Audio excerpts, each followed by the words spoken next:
এখন হজরতে আদম আলাইহিস সালাম বেহেশতে ছিলেন, বেহেশতে তো আলো, অন্ধকার বেহেশতে নাই।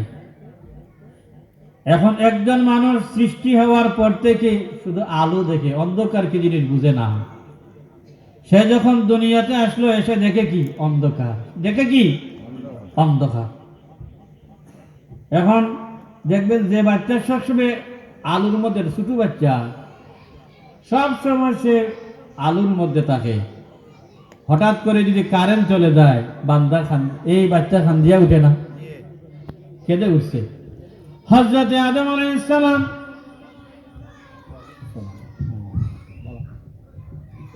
হযরতে আদম আলাইহিস সালাম সব সময় আলুর মধ্যে ছিলেন। যখন দুনিয়াতে নেমে আসলেন, এসে দেখে অন্ধকার আর অন্ধকার। আল্লাহর কাছে ফরিয়াদ করলেন, আল্লাহ, আমি তো সব সময় আলুর মধ্যে থাকছি, এই জিনিসটা তো আমি কোনোদিন দেখিও নাই, বুঝিও নাই, অনুভব করি নাই। আল্লাহ, তুমি আমার জন্য আলুর ব্যবস্থা করে দাও। সুবহানাল্লাহ। আল্লাহ রাব্বুল আলামিন আহকামুল হাকিমিন তখন আলুর ব্যবস্থা করে দিলেন। অর্থাৎ আল্লাহ বলেন, সূর্য তুমি উঠো। আল্লাহ সূর্যকে বললেন, সূর্য উঠো, দিন হয়ে যাও। সামান্য যখন ফর্সা হলো, সামান্য যখন ফর্সা হইছে, তখন এতক্ষণ ছিলেন অন্ধকারের মধ্যে, তখন তিনি যখন একটু আলো দেখলেন, অন্তরের মধ্যে একটা আশা জাগলো, ভয় ভীতি দূর হলো। সাথে সাথে তিনি 2 রাকাত নামাজ পড়লেন। যেরকম সুবহানাল্লাহ, কয় রাকাত? 2 রাকাত নামাজ পড়লেন। এই 2 রাকাত নামাজ আমার আল্লাহ একটা গাঁটটির মধ্যে রাখিয়া দিলেন। কন্যা সুবহানাল্লাহ। আপনাদেরকে বুঝাইবার জন্য গাঁটটি বলতেছি আর কি। আল্লাহ যত্ন করে এই 2 রাকাত নামাজ এক জায়গায় রেখে দিলেন। কন্যা সুবহানাল্লাহ। আমার নবীকে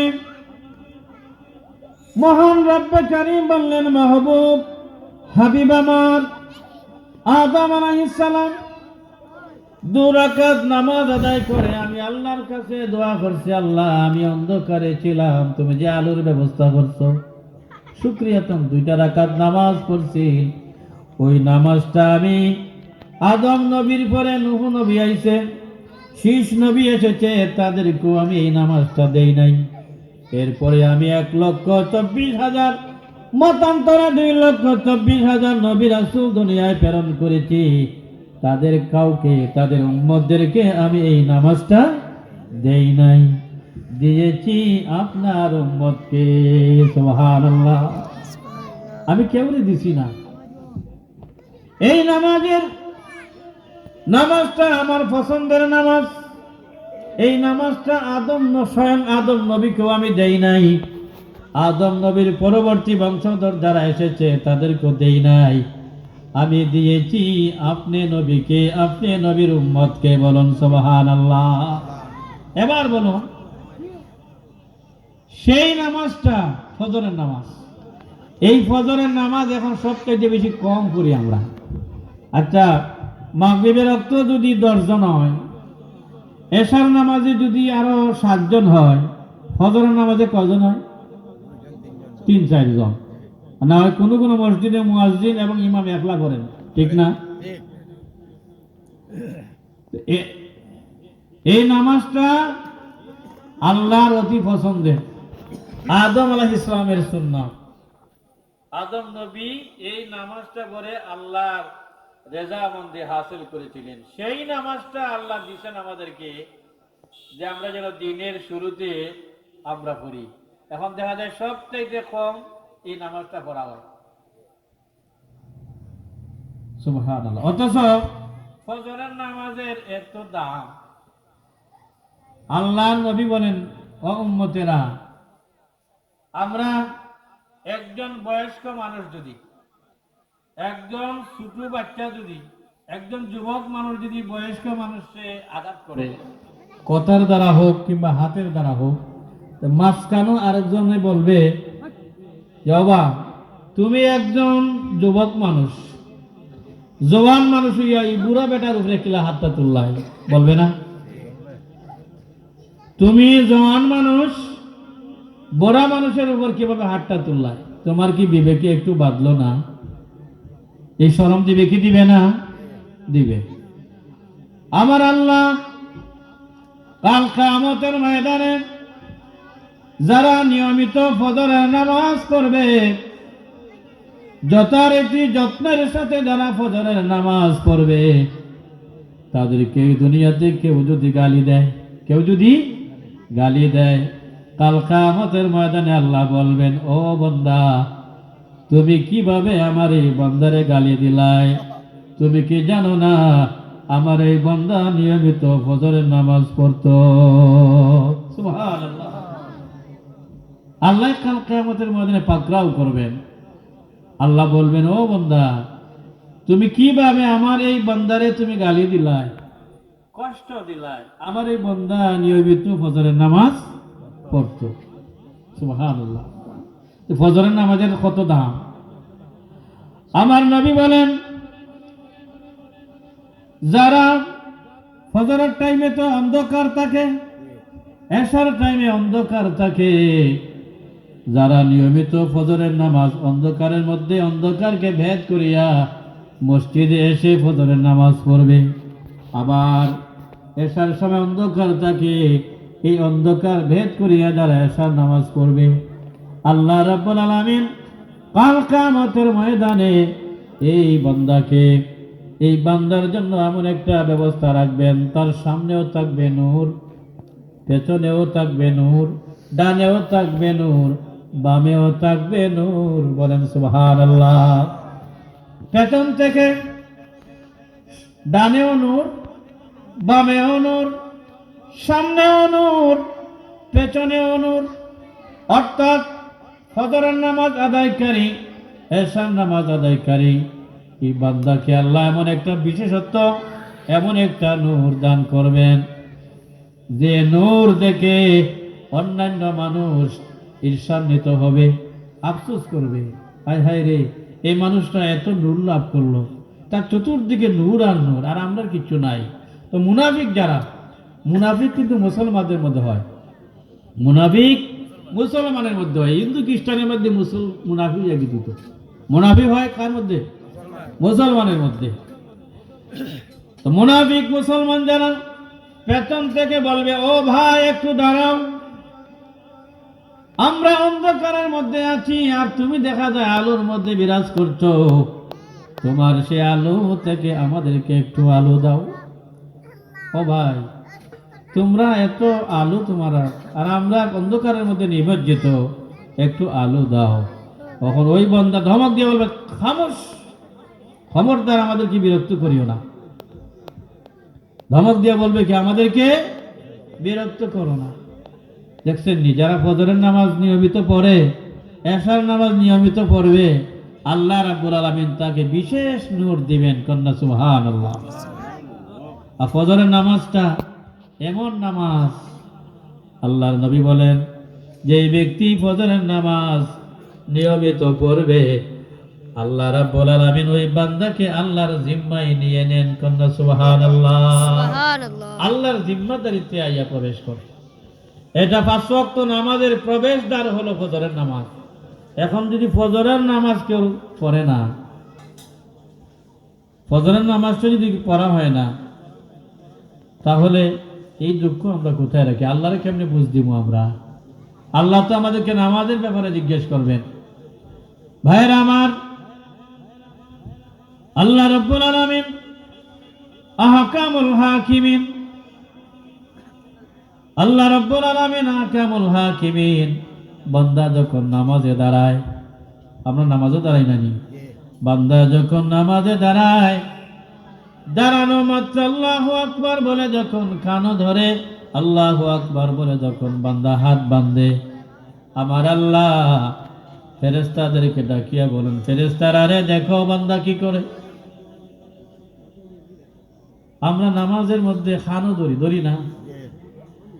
নামাজ কেন আল্লাহ এত ভালোবাসেন? আমরা যখন জিকির করি, আমরা যখন হজ করতে যাই খানো ধরিনি, ধরি না তো।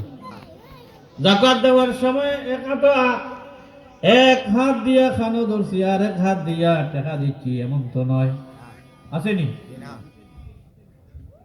আমরা যখন বসে বসে জিকির করি, শুধু তো বসেই থাকি আর জিকির করছি, খানো ধরছি না, হাতও বাঁধছি না। নামাজ এমন একটা ব্যতিক্রম ধর্মী ইবাদত, বান্দা খানো ধরিয়া অপরাধী হইয়া আল্লাহর সামনে হাত বান্ধিয়া আল্লাহর জিকির করতেছে, কিতা আলহামদুলিল্লাহ রাব্বিল আলামিন। সমস্ত প্রশংসা ওই আল্লাহর, যিনি আসমান জমিনের মালিক। কন্যা সুবহানাল্লাহ। সুবহানাল্লাহ। প্রশংসা ওই আল্লাহ, যিনি আমাদের প্রতিপালক, মালিক ইয়াউমিদ্দিন, যিনি হলেন বিচার দিবসের মালিক। আমরা আল্লাহর দরবারে দরখাস্ত করি, আমরা কোরআন থেকে তিলাওয়াত করি, এরপরে আল্লাহু আকবার বলে আমরা রুকুতে যাই। কন্যা সুবহানাল্লাহ। রুকুতে যাই, আল্লাহ বলেন বান্দা দেখো দেখো কি হচ্ছে। আল্লাহ বলেন ফেরেশতারা দেখো আমার বান্দা কি করতেছে। রুকুতে যাই, গিয়ে আমরা পিঠ সোজা করে মাথা নোয়াইয়া আমরা আল্লাহর তাসবিহ পড়ি। কোন সুবহানাল্লাহ। এরপরে আমরা আবার দাঁড়ায় দাঁড়ায় একবারে নিচে চলে যাই, দুইটা হাত জমিনে রাখিয়া আমরা আল্লাহরে বুঝাই, ও আল্লাহ আমরা আর যাওয়ার জায়গা নাই, আসেনি? সেজদাত গেলে হাত, দুই হাত, আমার আপনার সারা বডির মধ্যে সবচেয়ে দামি হলো আমাদের কপাল। সবচেয়ে দামি কোনটা? কপাল। নাক, কপাল, মাথা, হাত, হাঁটু, সারাটা শরীর আমরা বিছায়া দেই। বিছায়া দিয়ে আমরা বলি সুবহান রাব্বিয়াল আলা। আল্লাহ তুমি অতি পবিত্র, তুমি মহান, তুমি বড়, বলি না? আমরা হাত লুটাই দেই, সারা শরীর লুটাইয়া দেই, আল্লাহরে বোঝাই আল্লাহ আমরা আর নিচে যাওয়ার জায়গা নাই, মাটি আমাদের অন্তরা। যদি মাটি থাকতো না, আপনার কুদরতি পা পাওয়ার জন্য আমরা আরো নিচে চলে যেতাম। কন্যা সুবহানাল্লাহ। আল্লাহরে আমরা বুঝাই আল্লাহ আর যাইবার জায়গা নাই। যেই মাত্র আমরা সেজদা দেই, আমার আল্লাহ কাল বিলম্ব করেন না। আল্লাহ ফেরেশতাদেরকে বলেন, ফেরেশতারা রে আমার আর সহ্য হচ্ছে না। বান্দা দাঁড়িয়েছিল, বান্দা রুকু করছে, এবার সারাটা শরীর আমার জন্য জমিনে বিছাইয়ে দিছে। ও ফেরেশতারা আমি এখন কিতা করতাম? ফেরেশতারা আল্লাহ বলে আল্লাহ, ফেরেশতারা বলেন আল্লাহ। আল্লাহ ফেরেশতাদেরকে দেখে বলেন, আমি ফেরেশতারা আমি আবার কি করব? ফেরেশতারা জবান খুলে খায় মনোবাক্যে আল্লাহর দরবারে ফরিয়াদ করে, আল্লাহ যারা আপনার জন্য এত কিছু করলো, আপনার জন্য যারা এত কিছু করলো, ও আল্লাহ আপনি দয়া করে তাদেরকে মাফ করে দেন। সুবহানাল্লাহ। আমরা যদি হই অবাক, বড় ভাই সাহেব বেটায় ভুল করছে, করিয়া তোমার ফাওয়া ধরে লিছে। ভুল করার পরে ফাওয়া ধরলে মাঝখানের একজনের কিতাব হয়, বাবা মাফ করিয়া দাও, ফাওয়া ধরছে রে মা, আর মনে কিচ্ছু রাখছো না। আল্লাহ যখন বলেন ফেরেশতারা রে আমার বান্দারা তার সর্বস্ব আমার জন্য লুটাই দিছে, আর নিচে তার আর যাওয়ার জায়গা নাই, আমি এখন কিতা করতাম? ফেরেশতারা তৃতীয় পক্ষের, তারা তৃতীয় পক্ষ তো। ফেরেশতারা বলে আল্লাহ আপনার জন্য তারা এত কিছু করছে, দয়া করে আপনি তাদেরকে মাফ করিয়া দেন। সুবহানাল্লাহ। আমার আল্লাহ ফেরেশতাদেরকে ডাকিয়া বলেন, ও ফেরেশতারা তোমরা সাক্ষী থাকো, সাক্ষী থাকো, আমি আমার ওই সেজদাকারী বান্দাকে মাফ করিয়া দিলাম। সুবহানাল্লাহ। আরো জোরে বলুন।